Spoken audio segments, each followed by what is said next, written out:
Hello guys, welcome to షెరు ఐడియాస్కి. Telangana రాష్ట్ర వ్యాప్తంగా ఉన్న ప్రజలకైతే తెలంగాణ రాష్ట్ర ప్రభుత్వం సీఎం రేవంత్ రెడ్డి గారు అయితే ఎట్టకేలకు మరో శుభవార్త అయితే చెప్పారు. మొత్తానికైతే ఆసరా పింఛన్ అయితే పెంచారు. ఎన్నో నెలల నుంచి వెయిట్ చేస్తున్న ప్రజలకైతే తెలంగాణ రాష్ట్ర ప్రభుత్వం అయితే ఎట్టకేలకు శుభవార్త చెప్పింది. వచ్చే నెల నుంచి ఈ ఆసరా పింఛన్ అయితే పెంచి ఇవ్వబోతుంది. ఎవరికి ఇస్తారు, ఎంత ఇస్తారని దానిపై ఈ వీడియో క్లారిటీ చెప్తే ఎన్నుకో చూడండి. ఫ్రెండ్స్, మీరుగా మంచిగా ఫస్ట్ టైం వస్తే ఖచ్చితంగా సబ్స్క్రైబ్ చేసి పక్కన బెల్ ఐకాన్ చేసుకోండి. ప్రతి ఒక్కరు లైక్స్ కానీ షేర్ చేయండి. ఇంకా డైరెక్ట్ టాపిక్ తెలిపోతా. మొత్తానికి అయితే తెలంగాణ రాష్ట్ర వ్యాప్తంగా ఆసరా పింఛన్ అయితే పెంచారు. మనకైతే వచ్చే నెల ఆగస్టు 1వ తేదీ నుంచి ఈ డబ్బులు అయితే ఇవ్వబోతున్నారు. ఒకేసారి అయితే 6 నెలల డబ్బులు అయితే విడుదల చేయబోతున్నారు. చేయూతకు సంబంధించింది ఒకసారి ఇక్కడ చూసుకోండి.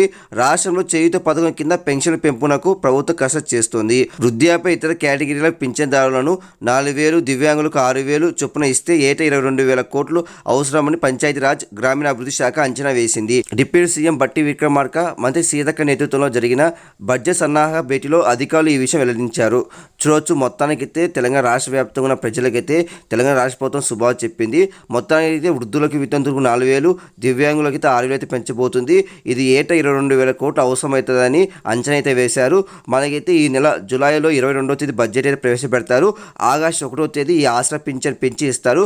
మనకైతే ఒకేసారి అయితే ఆగస్టు 1వ తేదీ ఆ నెల సంబంధించి ఇస్తారు. ఎందుకంటే ఆంధ్రప్రదేశ్లో కూడా ఇలానే ఇచ్చారు కాబట్టి తెలంగాణలో కూడా అదే విధంగా ఇస్తారు.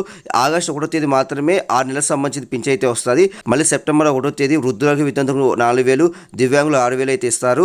కానీ మనకైతే ఆగస్టు 1వ తేదీ మాత్రం మనకైతే 6 నెలలకు సంబంధించిన అయితే ఒకేసారి అయితే 18,000, 20,000 అయితే ఇస్తారు. అంటే వృద్ధులకు వితంతులకు 18,000, దివ్యాంగులకు అయితే 20,000 అయితే ఇస్తారు. కాబట్టి ఇది ఆగస్టు 1వ తేదీ మాత్రమే ఇస్తారంట. మొత్తానికి అయితే ఆసరా పింఛన్ అయితే పెంచారు. కాబట్టి ఇది ఒక శుభవార్త అని చెప్పొచ్చు.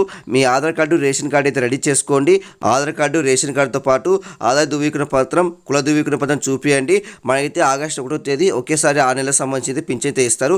మొత్తానికి అయితే రాష్ట్ర ప్రభుత్వం అయితే పెంచింది కాబట్టి ఇంకా ఎవరైనా కొత్త రేషన్ కార్డుకి దరఖాస్తు చేసుకోకపోతే దరఖాస్తు అయితే చేసుకోండి. ప్రతి ఒక్కరు లైక్స్ షేర్ చేయండి. ప్రతి ఒక్కరు సబ్స్క్రైబ్ చేసి పక్కన బెల్ ఐకాన్ చేసుకోండి. Thank you for watching. Thank you.